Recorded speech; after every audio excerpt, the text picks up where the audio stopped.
오늘 저녁 시간 함께 읽을 하나님의 말씀 사무엘상 25장 2절부터 3절까지의 말씀입니다. 사무엘상 25장 2절부터 3절까지의 말씀 총 2절밖에 되지 않아서 모두 다 한 목소리로 말씀 읽도록 하겠습니다. 사무엘상 25장 2절 말씀부터 다 같이 한 목소리로 읽도록 하겠습니다. 마온에 한 사람이 있는데 그의 생업이 갈멜에 있고 심히 부하여 양이 3,000마리요 염소가 1,000마리이므로 그가 갈멜에서 그의 양털을 깎고 있었으니 그 사람의 이름은 나발이요 그의 아내의 이름은 아비가일이라. 그 여자는 총명하고 용모가 아름다우나 남자는 완고하고 행실이 악하며 그는 갈렙 족속이었더라. 아멘. 오늘 이 시간 우리는 갈렙의 후손이라는 제목을 갖고 오늘 우리가 읽은 하나님의 말씀 함께 나누는 시간 갖도록 하겠습니다. 이스라엘의 역사를 통해 진정한 왕은 누구이며 왕권은 어디에서부터 나오는지를 가르쳐주는 사무엘상 25장의 말씀을 갖고 함께 나누는 시간 갖고 있습니다. 오늘 본문 말씀 가운데에서 우리는 여호수아서에 등장한 갈렙의 후손에 대해서 발견할 수 있게 될 것입니다. 그렇다면 누가 갈렙의 후손이었으며 이 자는 어떠한 삶을 살아가고 있었는지 오늘 본문 말씀 한 절 한 절 찾아보며 함께 알아보는 시간 갖도록 하겠습니다. 먼저 본문 2절 말씀에서 성경은 이렇게 기록합니다. 마온에 한 사람이 있는데 그의 생업이 갈멜에 있고 심히 부하여 양이 3,000마리요 염소가 1,000마리이므로 그가 갈멜에서 그의 양털을 깎고 있었으니. 2절 말씀에서 우리는요 마온 땅에 기반을 둔 한 부자에 대해 찾아볼 수 있게 될 것입니다. 유다 지파 남부에 보면은요 헤브론이라는 산지역이 있었습니다. 그리고 그 헤브론의 남쪽 지대에 보면은 마온이라는 지역이 존재하였다라는 것을 성경 말씀은 우리들에게 보여주고 있습니다. 그리고 오늘 말씀은요 그 마온이라는 지역에 살았던 부유한 사람 한 명을 우리들에게 소개해 주고 있다라는 것이죠. 당시 마온에 살았던 부자는요 양을 치기에 적합했던 마온 근처에 있는 갈렙이라는 장소에서 굉장히 크게 목축을 하고 있었다라고 합니다. 한마디로 사는 곳은 마온에 살고요 일하는 것은 갈멜에서 일을 하며 무려 양 3,000마리와 염소 1,000마리를 기르는 굉장히 거대한 목축업을 하는 부자의 이야기를 우리는 이 말씀 가운데에서 발견할 수 있게 된다는 것입니다. 특히 오늘 본문 말씀에서는요 이 부자가 양의 털을 깎고 있었다는 것을 우리들에게 보여주고 있습니다. 여러분 고대 사회에서 양털은요 굉장히 귀중한 것이었습니다. 양털이 있어야만 천을 만들 수 있고요 양털이 있어야만 옷을 만들 수 있고요 때로는 이 양털을 돈 대신 물물 교환의 수단으로 사용할 때도 굉장히 많았다는 것입니다. 그렇기 때문에 양의 털을 깎는 시기는요 농부로 치면은 한 해의 농사를 모두 마치고 수확을 하는 시기라고도 볼 수가 있다는 것이죠. 한마디로 대형 목축업자였던 이 부자는요 지금 1년 중에서 가장 풍족한 시기를 마주하고 있다는 사실을 우리는 이 말씀 가운데에서 추측해 볼 수가 있다는 것입니다. 또한 고대 이스라엘에서 양의 털을 깎는 시기는요 굉장히 큰 잔치가 열리는 시기였습니다. 여러분 양의 털을 깎는데 누가 동원이 될까요?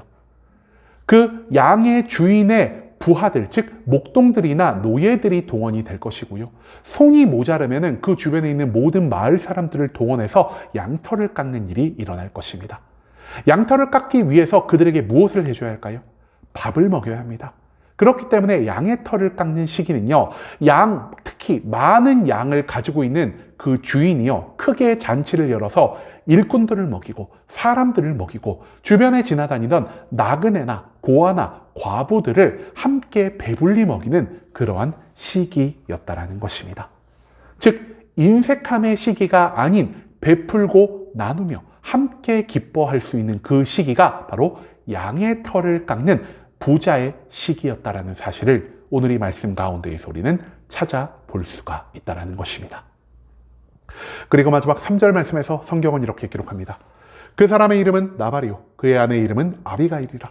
그 여자는 총명하고 용모가 아름다우나 남자는 완고하고 행실이 약하며 그는 갈렙 족속이었더라. 3절 말씀에서 우리는요, 이 부자의 정체가 무엇인지를 찾아볼 수 있게 될 것입니다. 그리고 성경은요, 이 부자의 이름이 나발이고요, 그 부자의 아내의 이름이 아비가일이라는 것을 우리들에게 보여주고 있습니다. 그런데 이 나발이라는 사람이 어떤 사람이었습니까? 하나님을 잘 믿고 하나님의 뜻대로 선하게 살아가는 사람이 아니었다라는 것입니다. 성경은요, 나발의 모습을 크게 세 가지로 표현하고 있습니다. 첫째로 나발은 완고한 사람이었고요. 둘째로 나발은 행실이 악한 사람이었고요. 마지막 셋째로 나발은 갈렙 족속에 속한 사람이었다는 것입니다. 그렇다면 이 세 가지는 각각 무엇을 의미하는 것이라 할 수 있을까요? 첫 번째로 성경에서 말하는 완고하다라는 것은요, 타인의 말에 귀를 기울이지 않고 오직 내 고집대로만 살아가는 사람을 의미하는 표현이라 할 수 있겠습니다. 한마디로 하나님을 믿지 않고 하나님의 음성에 귀를 기울이지 않으며 오직 내 생각을 중심으로, 내 기준을 중심으로 살아가는 자가 바로 이 나발이었다라는 사실을 성경 말씀은 우리들에게 보여주고 있다는 것입니다. 둘째로 나발은 행실이 악한 자였습니다. 행실이 악하다라는 것은요, 단순히 성격이 나쁘다라는 것만 아니라 이 사람이 살아가는 데 있어 하나님 앞에서 그리고 세상 사람들 앞에서 악한 모습을 보였다는 것을 의미하는 표현이라 할 수 있겠습니다. 한마디로 하나님은 나발에게 많은 재물을 주시고 그에게 복에 복을 더하셨지만 나발이라는 사람은 하나님이 미워하시는 모든 죄악 가운데 살아가는 어리석음 가운데 있었다는 사실을 오늘 이 본문 말씀은 우리들에게 보여주고 있다는 것이죠. 그리고 마지막 세 번째, 성경은요, 나발이 갈렙의 족속이었다는 사실을 우리들에게 보여주고 있습니다. 여러분, 여기서 말하는 갈렙 누군지 아십니까? 우리에게 너무나 익숙한 여호수아와 갈렙 할 때의 그 갈렙이라 할 수 있겠습니다. 갈렙이 한 일 무엇입니까? 12정탐꾼에 들어가서 우리가 이스라엘을 정복할 수 있다, 하나님이 우리와 함께 하신다면 저들은 우리의 밥이다라고 말한 곳 외에도 여호수아가 모세의 뒤를 이어 두 번째 이스라엘의 지도자가 되어 가나안을 정복할 때 거인들이 살던 헤브론 산지를 가장 먼저 점령하러 나아가겠다고 자원한 자가 바로 이 갈렙이었다는 것입니다. 여러분, 갈렙은요, 거인들, 그 육체적 능력이 뛰어난 자들을 두려워하는 것이 아니라 나와 함께 하시는, 그리고 우리들에게 이 땅을 약속하여 주신 하나님을 신뢰하며 살아가는 자였습니다. 그렇기 때문에 그가 전쟁에 나아가기 전에 우리가 너무나 잘 알고 있는 그 말을 외치지 않았습니까? 이 산지를 나에게 주소서라고 말입니다. 여러분, 이처럼 놀라운 믿음의 사람 갈렙의 후손이요, 바로 오늘 본문 말씀에 나오는 나발이었다라는 것입니다. 여러분, 앞서도 말씀드렸지만 나발이 살고 있는 이 마온이라는 지역은요, 헤브론 산지 남쪽에 위치한 지역이었습니다. 한마디로 갈렙이 점령한 그 헤브론 땅과 굉장히 가까이 살면서 갈렙의 핏줄을 이어받은 자가 바로 이 나발이었다라는 것이죠. 또한 갈렙은요, 거인들이 살고 있던 헤브론 산지를 점령함으로 인하여 그곳에서 많은 부유함을 축적할 수가 있었을 것입니다. 그리고 이 갈렙 지파의 부유함은요, 이어지고 이어져 결국 나발의 대에까지 이르를 수 있게 되었다는 것이죠. 하지만 성경은 여기서 무엇을 지적하고 있습니까? 나발이라는 사람은 갈렙의 핏줄을 이어받았고요, 갈렙 지파가 만들어 놓은 재산은 물려받았지만 갈렙이 가지고 있던 하나님 한 분만을 바라보던 그 믿음을 물려받지를 못했다라는 사실을 오늘 본문 말씀은 우리들에게 강조하고 있다는 것입니다. 여러분, 많은 이들은요, 믿음의 척도를, 그리고 하나님에게 사랑받는 척도를 우리의 삶에서 나타나는 부유함이라고 생각할 때가 너무나 많은 것 같습니다. 저 사람은 정말로 신앙생활을 열심히 했기 때문에, 저 사람은 하나님께 모든 것을 헌신했기 때문에, 저 사람은 교회 안에서뿐 아니라 교회 바깥에서 선한 삶을 살아갔기 때문에 하나님의 축복을 받아서 부유함을 얻게 되었구나라는 이런 생각을 할 때가 우리가 굉장히 많다라는 것이죠. 하지만 오늘 본문 말씀에서 하나님은요, 우리들의 이런 생각이 잘못되었을 수도 있다는 사실을 가르쳐주고 계신다는 것입니다. 갈렙의 후손으로서 나발이라는 사람은요, 그의 부유함을 물려받아서 많은 양, 많은 염소를 거느리고 있는 사람이었습니다. 갈렙의 핏줄뿐 아니라 갈렙의 풍족한 재산까지 물려받았기 때문에 멀리서 그를 바라볼 때, 아, 저 사람은 하나님의 축복을 받은 자구나. 저 사람은 하나님을 잘 믿고 살아가는 조상의 덕을 보며 살아가는 자구나라는 이런 생각을 우리는 충분히 할 수가 있다는 것입니다. 하지만 이 나발이라는 자는 어떤 자였습니까? 그의 조상인 갈렙과는 너무나 다른 삶의 모습을 보였던 자가 바로 이 나발이라는 것입니다. 여러분, 갈렙은요, 하나님 한 분만을 의지했습니다. 하지만 갈렙의 후손이었던 나발은요, 하나님이 아니라 나 자신만을 의지하는 완고함을 보였다는 것입니다.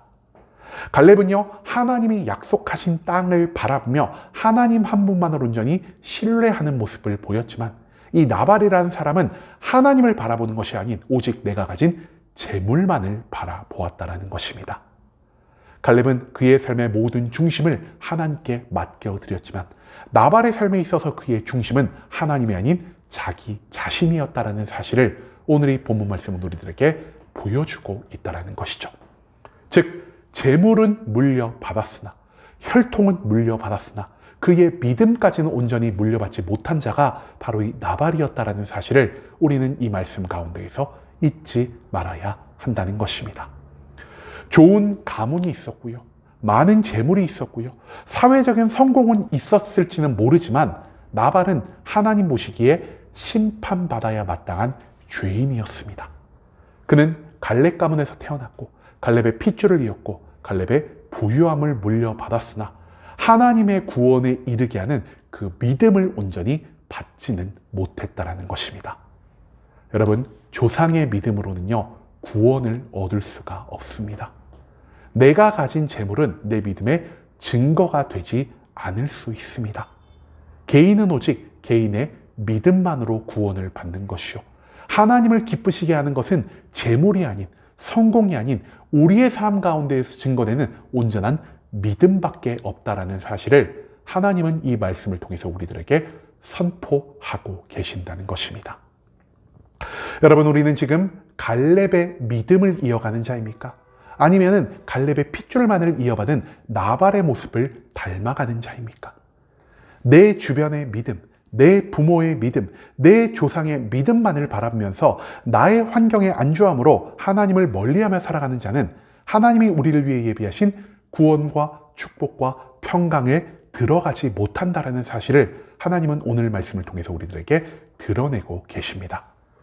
그리스도인이라는, 성도라는 이 명칭만을 가지고 살아가는 게 아닌, 교회에 단순히 출석하기만 하는 자가 아닌 오직 믿음 하나만으로 하나님을 기쁘시게 하며 하나님이 우리를 위해 예비하신 구원과 평강을 온전히 누리며 살아갈 수 있는 순복음 함께하는 교회 모든 성도님들이 될 수 있길 간절한 마음으로 소망하겠습니다. 아멘.